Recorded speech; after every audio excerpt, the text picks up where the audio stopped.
Assalamu alaikum, this is Mahmoud here, and today's video we're going to learn how to say I want to buy something in Egyptian Arabic.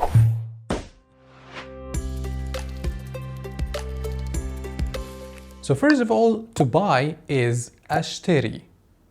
Ashteri. So this is the verb to buy. The first example is I want to buy pizza. أنا عايز أشتري pizza. أنا عايز أشتري pizza. I want to buy pizza. The second example, I want to buy a laptop.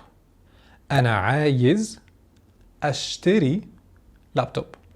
أنا عايز أشتري laptop. I want to buy a laptop. Now how about I don't want to buy? What is I don't?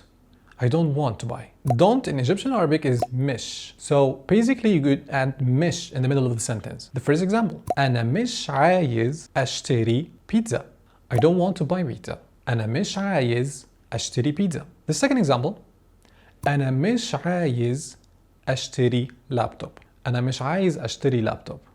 I don't want to buy a laptop. So the question here is, I don't want to buy a bag. And by the way, bag is shanta. Shanta. So leave your comment below how to say I want to buy a bag, and I will follow the answer with you. So this is it. Thumbs if you like it, subs if you loved it, and I'll see you next one.